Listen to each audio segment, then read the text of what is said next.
자, 오늘부터는 이 요나서 말씀을 함께 살펴보려고 합니다. 요나서 말씀을 함께 순서대로 보려고 하는데 이것을 강해 설교라고 합니다. 하나님 말씀하신 것을 차례로 면밀하게 살펴보는 그런 설교를 하려고 하는데, 요나서가 되게 짧은 책이에요. 4장의 책인데 4장의 책을 나누어서 찬찬히 살펴보면서 하나님께서 하시는 말씀을 발견해 보려고 합니다. 오늘 설교의 제목은 상자 속 하나님, 하나님을 작은 상자에 가두지 마세요. 하나님은 우리의 생각보다 크십니다. 이 제목으로 하나님 말씀 나누겠습니다. 제 이름도 그렇지만 성경 속 인물을 가지고 이름을 짓는 경우가 종종 있어요. 그렇죠? 저는 요셉입니다. 저는 살면서 시골에서 자란지 그런지 모르겠지만 성경 속 이름 자체를 많이 만나보지 못했는데 나중에 되니까 신대원에 가고 이러보니까 요셉이라는 이름이 간혹 종종 있고요. 또 여러 이름을 봤습니다. 신대원에 하니까 참 재밌는 이름이 많더라고요. 뭐 베드로도 있고요. 뭐 요셉도 있고 요한, 뭐 되게 흔한 이름이고요. 심지어는 성이 이시였는데 이시니까 이사야 이렇게 이름을 짓기도 하고, 성이 호시였던 사람은 호산나, 뭐 여러 가지 이름이 굉장히 많이 있었습니다. 그런데 제가 만나보지 못한 이름이 요나였습니다. 저는 그 이미지 때문에 그런 것 같아요. 여러분, 요나 하면 어떤 이미지가 떠오르세요? 도망간 사람, 도망간 죄인의 이미지가 딱 떠오르지 않습니까? 사진 한번 보여주면 이게 이제 요나를 생각하는 이미지인 것 같아요. 유명한 작가가 그린 그림인데요, 요나와 고래라는 제목의 유명 화가의 그림입니다. 성경 속에 있는 장면들을 상상 속에서 펼쳐서 사파로 이렇게 표현해냈는데, 보면 이 요나라는 인물이 굉장히 막 두려움에 떨고 있고 물고기 잡혀먹기 직전 정말 도망간 죄인의 모습을 그대로 보여주는 그런 어떤 상징적인 그림이라고 생각이 들어요. 이것이 요나를 보는 일반적인 시선일 거라 생각이 됩니다. 요나에게는 이렇게 읽어보면은 짧은 동화 같아요. 그래서 이런 거죠. 하나님 말씀 안 듣고 도망가서 물고기에 잡아먹힌 그런 선지자라는 이미지가 굉장히 강하기 때문에 아무도 이런 이미지로 인해서 그 이름조차도 인기가 없을 거라 생각이 들었습니다. 그런데 동화 같은 이야기지만 성경에 장르가 있는데 요나는요, 예언서예요. 무슨 뜻이냐면 예언서는요, 어떤 선지자에게 하나님께서 그 나라와 사람들에게 말씀을 주신 거거든요. 요나서도 장르가 예언서예요. 그 예언서는 왜 기록되었느냐? 하나님께서 그 당시에 사람들을 깨우고 흔들리시는 어떤 알람 역할을 하려고 주신 그런 책인데, 요나서도 마찬가지 역할을 한다는 거예요. 이 요나서의 내용이 동화 같지만 이 동화 같은 이야기를 잘 생각해서 읽어보면 여기서도 하나님께서 어떤 의도하신 바 사람들의 영혼을 흔들어 깨우려고 하는 그런 목적으로 여기에 기록이 되었다는 것이죠. 그런데 요나서는 참 독특한 스토리와 기록 방식을 통해서 이런 역할을 한다는 것입니다. 그래서 우리가 요나서를 볼 때에 하나님께서 숨겨놓으신 그런 우리를 흔들어 깨우는 그런 말씀들을 잘 발견해 나가면서 이 짧은 4장의 말씀을 앞으로 한 6주간 정도 함께 살펴보려고 합니다. 요나서는 읽어보면 전개가 굉장히 빨라요. 다른 책들은 앞에 1절, 2절, 3절에 배경을 충분히 설명하는데 요나서 같은 경우에는 1절에 아주 간단한 단서만을 심어놓습니다. 1절 말씀 다시 한번 볼까요? 여호와의 말씀이 아미떼의 아들 요나에게 임하니라. 아미떼의 아들 요나, 이것이 소개의 전부입니다. 자, 여기서 한번 살펴볼게요. 아미떼라는 뜻이 있습니다. 요나의 아버지 이름에 어떤 이름이 있냐면 진리라는 뜻이 여기 안에 히브리 원어 어원 가운데 들어있습니다. 그럼 요나의 이름은 무엇일까? 요나의 이름의 뜻은 비둘기입니다. 그럼 비둘기가 옛날에 어떤 역할을 했죠? 여러 이미지가 있어요. 그런데 학자들이 전반적으로 말하기를 이 비둘기의 속뜻은 메신저라는 것이 맥락에 어울린다. 그러니까 이제 아미떼의 아들 요나라고 하는 것은 조금 우리가 이제 상식적으로 살펴보면 진리를 전하는 메신저, 선지자다운 이름을 가졌구나라고 우리가 그 정도 이렇게 알 수 있겠습니다.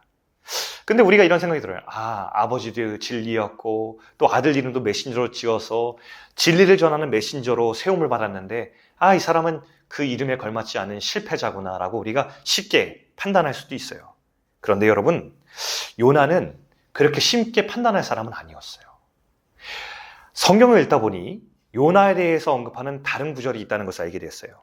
열왕기하 14장 25절에 보면요, 이런 단서가 또 나옵니다. 여기 이렇게 나오죠.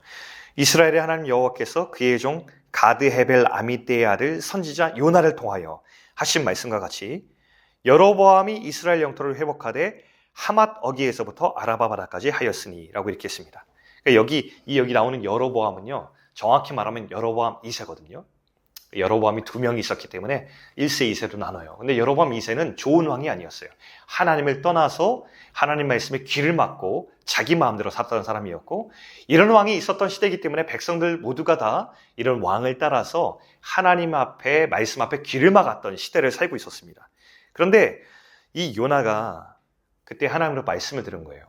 내가 너희들이 이 지경이지만 너희들의 영토를 내가 회복하는 것을 통해서 내가 너희를 버리지 않았고 너희를 통해서 아직도 꿈꾸고 있음을 알려주겠다라는 것을 요나에게 임무를 맡긴 거예요. 그러니까 요나가 얼마나 어려웠던 선지자였냐면 길을 다 막고 살아가던 왕과 백성들이 있었는데도 불구하고 하나님은 당신들을 여전히 포기하지 않았습니다. 하나님은 우리를 통해서 크신 일을 행하실 것입니다라는 것을 끊임없이 그 비전에 대해서 이야기해왔던 어려운 임무를 맡고 있었던 선지자였어요. 속으로 얼마나 타들었겠어요. 여러분, 그 설교자로서 볼 때 가장 어려운 설교 자리가 어딘지 아십니까? 예? 가족? 가족. 예, 가족 어렵습니다. 맞아요. 가족 앞에서 설교하는 거 어렵죠. 예, 맞아요. 그리고 또 어려운 것이 있다면 뭐냐면 귀를 막고 있는 사람들 앞에서 제게 호의적이지 않거나 아니면 저에게 마음을 닫았거나 이 설교를 들을 마음이 없는 사람들 앞에서 설교하는 것이 굉장히 어려워요. 그러면 같은 설교를 하더라도요, 설교를 마음을 열고 받는 사람들 앞에 설교하면 뭔가 서로 이렇게 내통하는 느낌이 듭니다. 뭔가 주고받는 것이 있어요. 그러니까 설교를 하다 보면요, 설교자가 설교를 하는 것 같지만 그렇지 않아요. 앉아있는 회중이 이 설교를 받아줌을 통해서 같이 설교하고 있는 느낌이 있다는 것을 설교를 경험해본 사람은 알거든요. 근데 이게 안 되고 일방적으로 얘기를 하고 있는데 듣지 않고 있다는 것을 제가 너무 잘 알고 있잖아요. 그 앞에 설교를 하고 나면 설교가 끝난다면 완전 녹초가 됩니다. 이게 다르거든요. 제가 이 정도는 아닌데 선지자들은 이 정도가 아닌 거죠. 매일마다 하나님 말씀 전하지만 전혀 듣지 않고 있는 대상들을 향하여서 평생을 사역해야 되는 사람이니까 얼마나 힘들었겠어요. 근데 그것을 완수했던 사람이 요나였어요. 그러니 우리가 쉽게 판단할 사람이 아닌 거예요. 훌륭한 선지자였어요. 그리고 결국엔요, 하나님의 돌보심으로 영토를 회복할 것이라는 그 말씀이 성취가 됩니다. 그러니까 요나는 훌륭한 선지자였어요.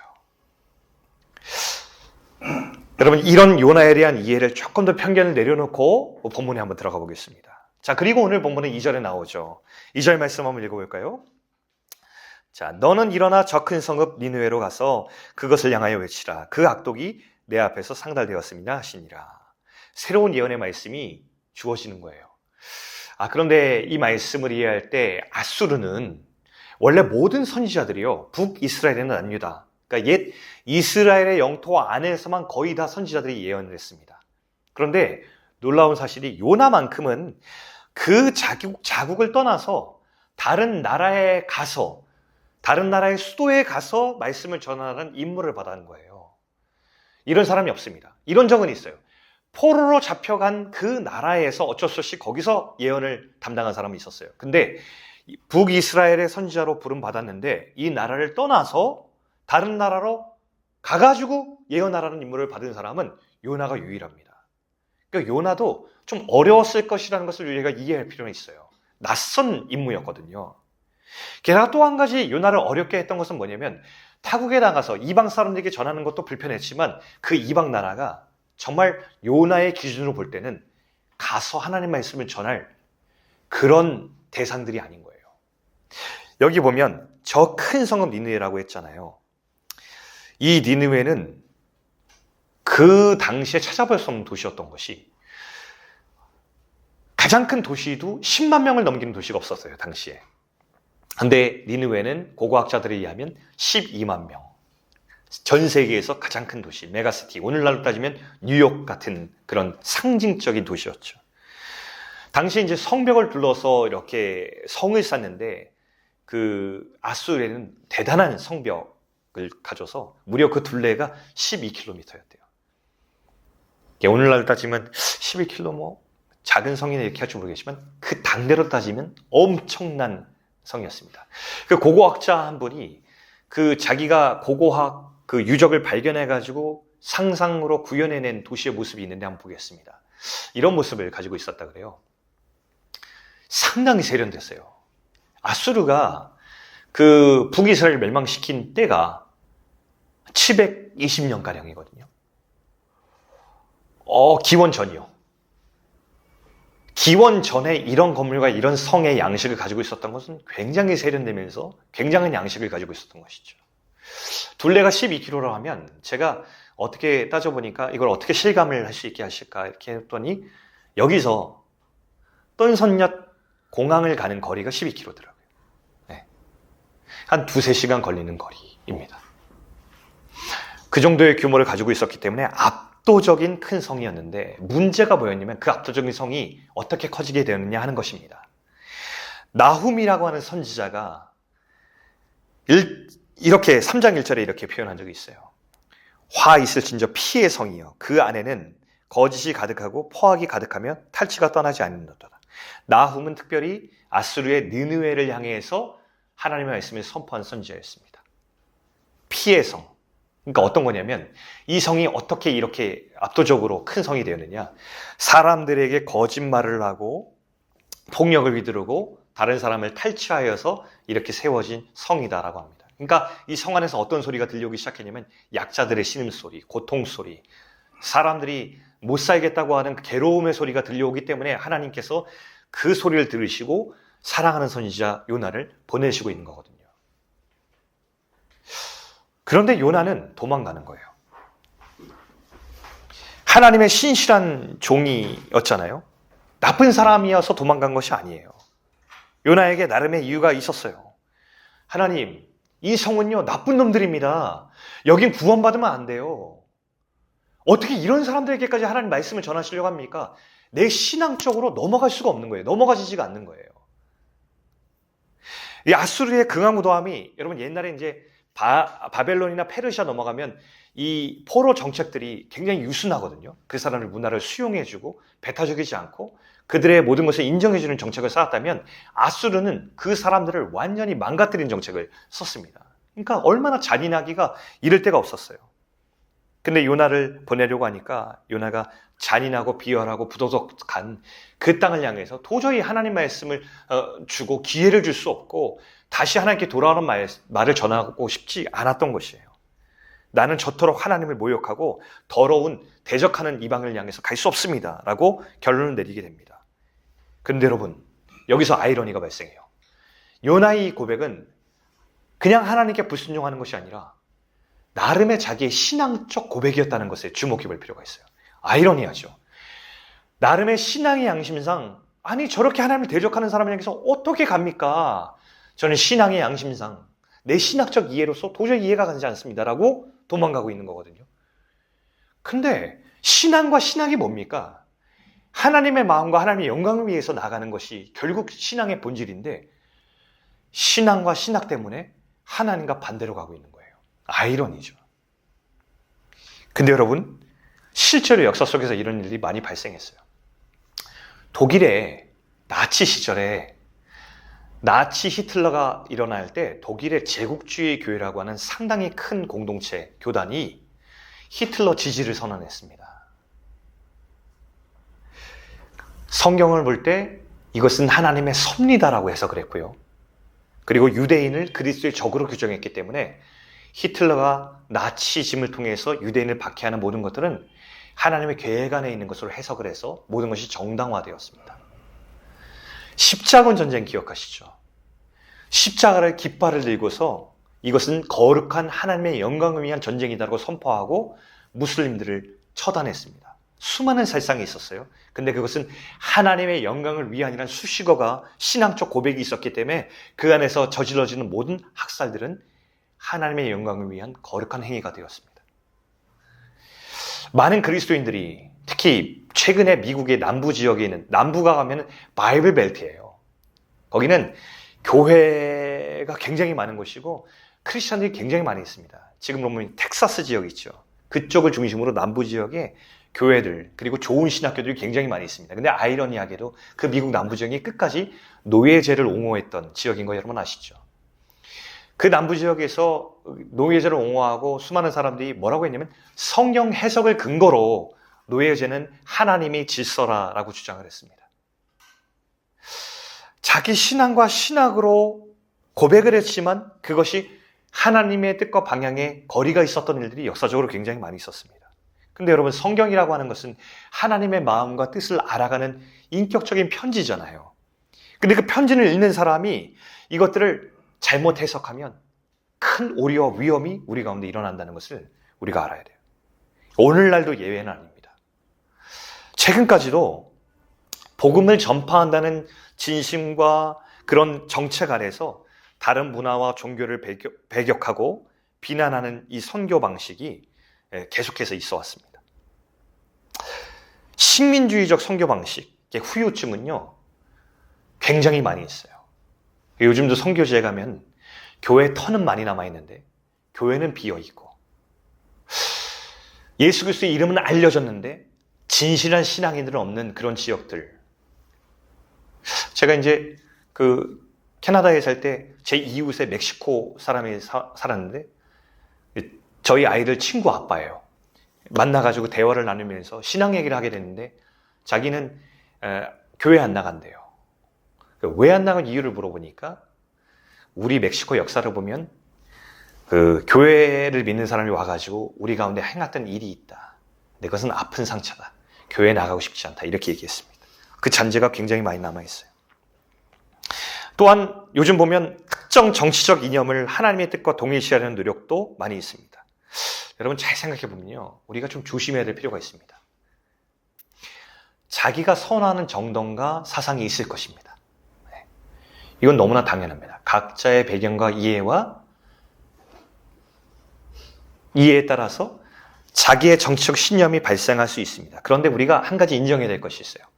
어떤 진영의 정치적 사상도 내가 더 옳다고 지지하는 것은 인정하지만 동시에 우리가 인정해야 되는 것은 어떤 정당과 사상과 정책도 100% 성경적 하나님의 나라의 뜻과 일치하는 것은 없다는 것입니다. 근데 왜 이렇게 극단적인 정치 사상과 진영이 생겨나냐면 요즘 이렇게 얘기합니다. 유튜브에 보면은 이렇게 말하는 분이 너무 많아요. 이거에서 벗어나면 신앙인이 아닙니다. 이거 외에 주장하는 사람이 있는 것은 그것은 신앙과 일치할 수 절대적으로 없습니다라고 주장하는 유튜브의 주장들이 너무나 많이 있는 것을 보게 됩니다. 저는 100% 틀렸다고 생각합니다. 어떤 진영에도 100% 성경적인 정책과 이념과 사상을 담아있는 것은 없죠. 그리고 그들의 정책과 사상은 시시각각 계속해서 달라지기 마련입니다. 말들도 바뀌고 정책도 달라집니다. 이쪽에 하나님의 뜻과 다른 것이 있을 수 있고 이쪽에도 하나님과 다른 것이 있을 수 있습니다. 이런 모든 것들을 서로 겸손하게 대화하면서 하나님의 뜻과 같은 것을 발견해 나가는 것이 정말 성경적인 것이 아니겠습니까? 오늘 요난을 통해서 우리가 배우는 것이 무엇입니까? 자기 신앙과 신앙의 지나친 확신에 사로잡히는 위험성을 우리는 이야기하고 있어요. 그런 의미에서 우리는 요나를 정죄할 수 없어요. 왜냐하면 우리도 그런 모습을 갖고 있기 때문입니다. 우리 모습 안에도 요나의 모습이 있어요. 내가 만든 작은 상자 안에 하나님을 구겨넣는 것 같은 행위를 우리도 하고 있습니다. 그런데 중요한 것은 하나님은 그 좁은 상자 안에 갇히시지 않는다는 거예요. 우리가 하나님을 더듬어 알게 됐어요? 그럼 우리는 성급하게 그 알게 된 하나님을 이게 하나님이야 라고 상자 안에 가두고 이 상자 안 밖에 있는 하나님을 얘기할 때 우리는 그것을 받아들이지 않고 이 상자 안에 있는 하나님이 진짜라고 주장하는 사람 많습니다. 그렇게 주장하는 분들 굉장히 많아요. 그러니까 여기서 벗어나면 가짜입니다라고 얘기하는 것 되게 많습니다. 여러분 이렇게 설교하는 것, 이렇게 진리를 전파하는 것들 제목들 이렇게 조심하십시오. 진짜 가짜, 진짜 신앙 가짜 신앙, 진짜 하나님 가짜 하나님. 조금 더 하나님께 가까이 나가려는 노력들은 알겠지만 어떻게 우리가 진짜 가짜 하나님을 우리가 몇 마디 설교, 우리 신학과 신앙으로 다 표현할 수 있겠어요? 우리는 발견한 하나님을 더듬어 알고 알게 된 것을 겸손히 수용하고 기뻐하면서 앞으로 우리가 더 알게 될 크고 광대하신 하나님에 대한 기대를 하는 것이 더 우리가 해야 될 몫입니다. 그러니까 공동체에서 해야 될 일은 무엇입니까? 우리가 만나면 내가 가진 상자를 보여주면서 너는 어떤 상자를 가졌어? 내 상자는 이거야. 네 상자는 너무 넓지 않아? 야, 보니까 이 상자 안에 들어와야 돼. 이거는 너무 넓어. 이 안에 들어와야지 진짜 하나님이야. 라고 서로 비교하고 서로 가운데 이렇게 날카로워지는 것이 아니라 지나친 확신과 선언을 내려놓고서 함께 나누고 질문하는 거예요. 나는 이런 하나님 만났어. 그래? 나는 이런 하나님이 성경적 하나님이라 생각해. 왜냐하면 이런 이유 때문이야. 라고 하면서 서로 가운데 나눔을 하면서 하나님을 나누는 것이죠. 마음껏 질문해 보는 것이죠. 그리고 과연 진짜 그러한가 고민하고 생각해 보는 것이 그것이 하나님이 인격적으로 발견해가는 과정인 것입니다. 하나님은 생각이 없으시거나 아주 단순한 사고만 하시는 존재가 절대로 아닙니다. 하나님은 우리의 차원을 넘어서는 분이시며 우리의 생각보다 더 깊고 더 광대하고 넓으신 분이십니다. 감히 우리의 생각의 상자 안에, 우리의 차원 안에, 우리의 경험 안에 담아놓을 수 없다는 것을 인정하고 진실한 질문을 던지고 진실한 대답을 구하고 때론 의심하고 때론 회의를 하고 그래서 고민하면서 정말 진실하게 인격적인 하나님을 발견해 나가는 그런 공동체의 모습이 되게 될 때 우리는 성숙한 공동체로 조금씩 나갈 수 있게 되는 것이죠. 여러분, 저와 여러분이 우리가 하나님을 우리 각자의 상자 안에 가두고는 지나친 확신에 사로잡히는 우리를 범하지 않게 되기를 바랍니다. 이제 마지막 3절을 한번 보겠습니다. 3절 보면 요나스가 다시스로 도망하는 장면인데요. 함께 3절을 읽어볼까요? 3절 말씀. 자, 시작. 그러나 요나가 여호와의 얼굴을 피하려고 일어나 다시스로 도망하려 하여 요바로 내려갔더니 마침 다시스로 가는 배를 만난지라. 여호와의 얼굴을 피하여 그들과 함께 다시스 가려고 배삭을 주고 배에 올랐더라. 여러분, 요나가 니느웨가 아니라 다시스로 올라간다라고 하는 말이 무슨 뜻이냐? 지도를 한번 보겠습니다. 여러분 지도에 보시듯이 니느웨는 가까운 곳이에요. 물론 되게 먼 거리죠. 직접 가게 되면. 하지만 상대적으로 다시스와는 비교도 안 되게 짧은 거리입니다. 근데 요나가 다시스로 간다는 것은 하나님께서 가라고 하신 것과 정반대 방향으로 아주 멀리 간다는 것입니다. 사도행전에도 이 서바나라고 하는 스페인은 땅끝으로 인식되고 있습니다. 그래서 지금 이 당시의 사람들의 개념 안에는 스페인이라고 하는 그것은 내가 인식할 수 있는 평평한 땅 위에 마지막 땅의 자리라고 하는 인식이 있었어요. 그러니까 뭐냐면 하나님과 반대로 도망갈 수 있는 곳의 가장 마지막 자리, 그것이 다시스라는 것이었죠. 그 배에 올라타서 가장 멀리 도망가고 있는 것입니다. 여러분, 성공한 사역자였고 선지자였습니다. 근데 그는 자기 신앙과 신학에 갇혀서 다시스에 서슴없이 몸을 싣고 가고 있습니다.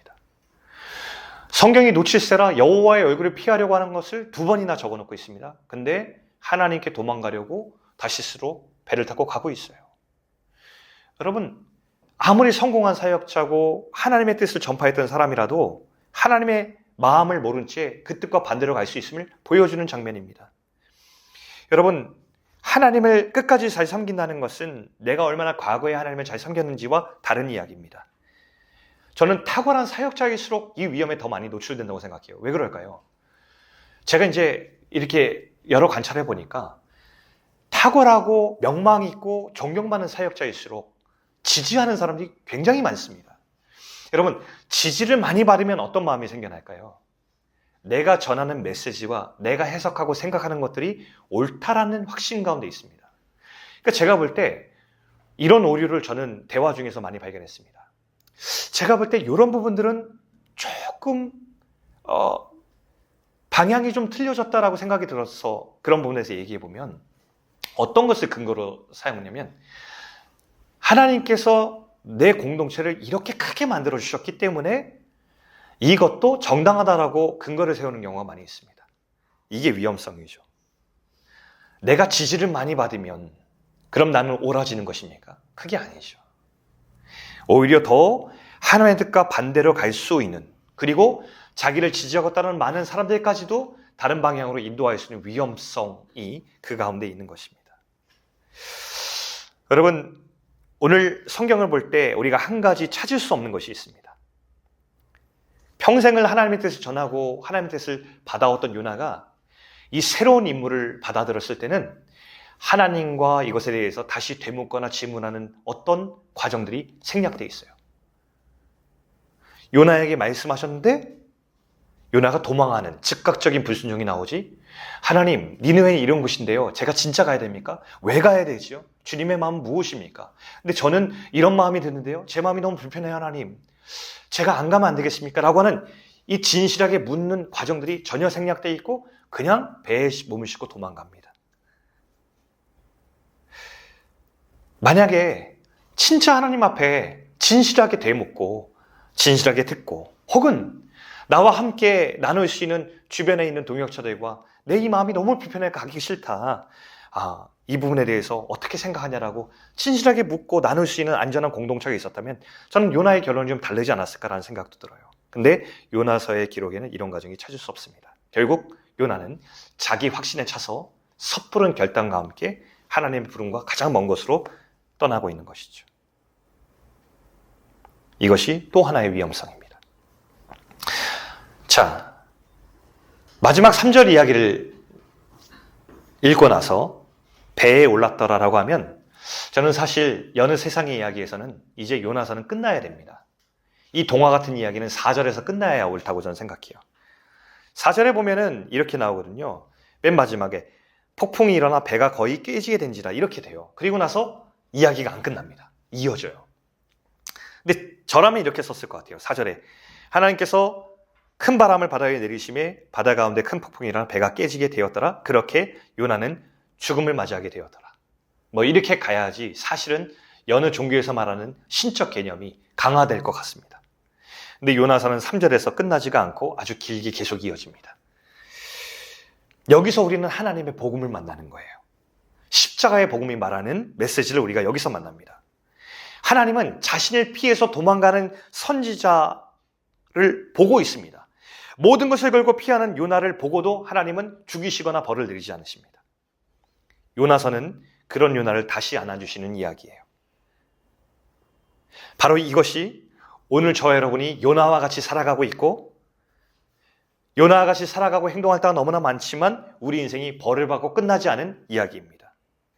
숱한 불순종과 실패에도 불구하고 실수에도 불구하고 나의 이기심과 나의 확신과 도망가는 이야기들이 숱하게 저와 여러분의 이야기 가운데 많이 있음에도 불구하고 우리가 여전히 여기 모일 수 있는 이유이기도 합니다. 이게 복음이죠. 만약에 하나님의 복음이 아니었다면 우리는 우리의 삶이 벌받고 진짜 끝나거나 실패했거나 오늘 여기서 만날 수 있는 이야기들이 이어지지 않았을 것입니다. 여러분, 우리 모습 보면 하나님이 사랑하셔서 부르시는데 우리는 하나님의 마음을 잘 알지 못합니다. 하나님 뜻에서 많이 도망갑니다. 하나님 뜻에서 멀어질 때 우리가 얼마나 재빠른지 모릅니다. 그게 우리 모습이에요. 그런데 그 선택을 우리가 망하거나 죽지 않습니다. 그것이 예수 그리스도의 십자가가 전하는 복음입니다.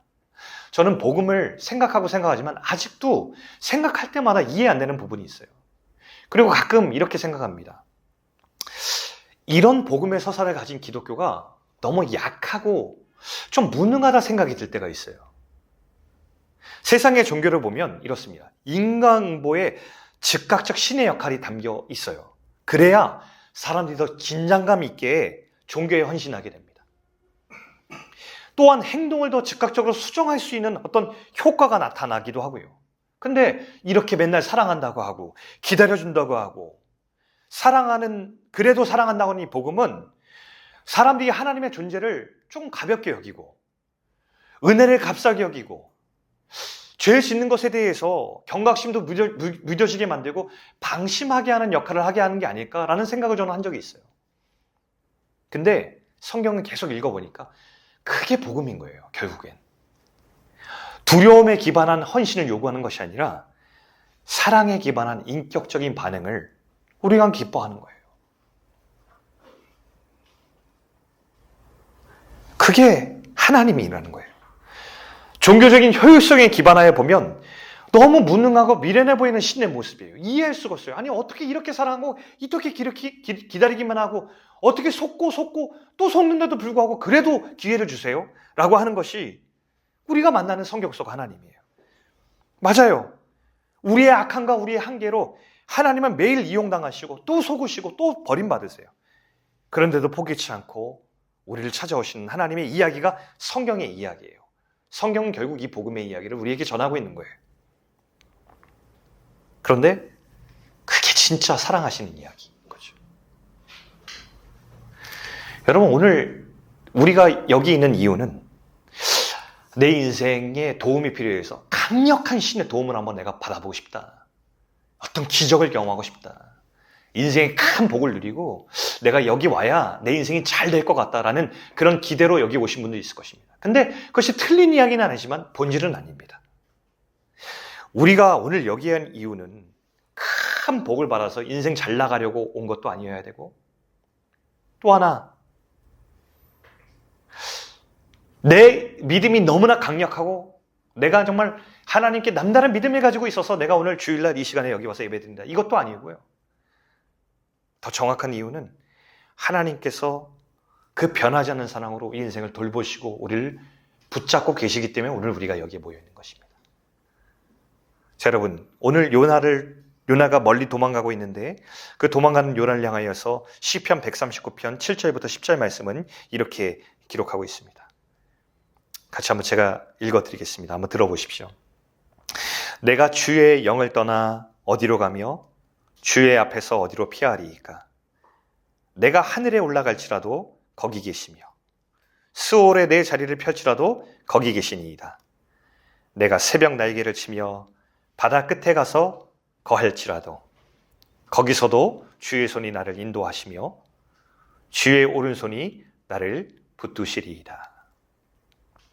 오늘 요나서의 이야기를 인트로처럼 나누면서 시작합니다. 저와 여러분이 한 가지만 기억하면서 이 요나의 이야기를 시작하면 좋겠어요. 이 요나의 이야기는 사실 저와 여러분의 이야기다. 하나님께서 저와 여러분을 향해 들려주시는 하나님의 고백이다라는 것을 염두에 두고 앞으로 요나의 이야기를 들으시면 좋겠고요. 하나님이 쓰시는 이야기는 이 세상에 단 하나밖에 없는 아주 특별하고 독특한 서사이다라는 것을 여러분 기억하시면 좋겠습니다. 그리고 오늘 말씀을 통해서 우리가 마음을 활짝 열고요. 내 좁은 신학과 신앙 안에서 가둬오는 하나님의 이야기가 아니라 그것을 넘어서는 하나님의 크고 광대하신 사랑과 깊이 있는 사랑을 우리가 이해되지 않지만 조금씩 이 사랑을 받아들이고 젖어들 수 있는 우리가 되면 좋겠습니다. 참 아이러니하게도 성경이 이야기하는 이 복음은 우리의 것을 뛰어넘는 이야기인데 자꾸 우리가 해석해서 입 밖으로 내어놓으면 그 복음은 자꾸 작은 상자가 되어서 우리 가운데 옵니다. 이렇게 얘기하죠. 예배 잘 드려야 되고 예배 많이 드려야 되고 새벽 예배에 나와야 되고 11조는 이만큼 드려야 되고 감사항문도 이만큼 해야 되고 봉사 이만큼 해야 되고 이렇게 살아야 하나님의 자녀로서 자격이 있다라고 얘기하는 일들이 너무나 많이 들려지고요. 또 우리 가운데 신학적 확신에 황하게 사로잡혀서 이렇게 믿어야 진짜 하나님 믿는 것이지, 이게 성도지라고 하면서 진짜 그리스도인의 모습을 작은 상자 안에 규격해놓아서 서로에게 자유를 빼앗는 일들이 너무나 많습니다. 오늘 우리 요나의 얘기를 통해서 하나님께서 우리에게 흔들어 깨우시면서 진짜 하나님의 사랑 이야기를 들려줍니다. 이럴 수 있어요. 저도 경험한 거지만 하나님의 사랑의 복음 이야기를 들려줄 때 이게 우리한테 확 와닿지 않을 수 있어요. 왜냐하면 이건 없는 사랑이기 때문에 그래요.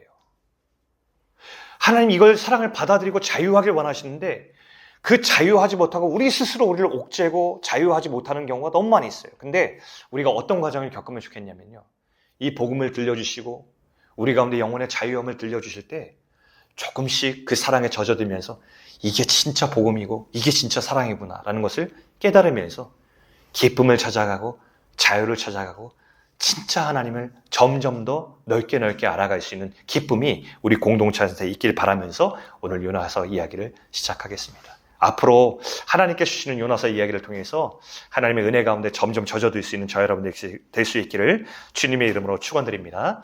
아멘.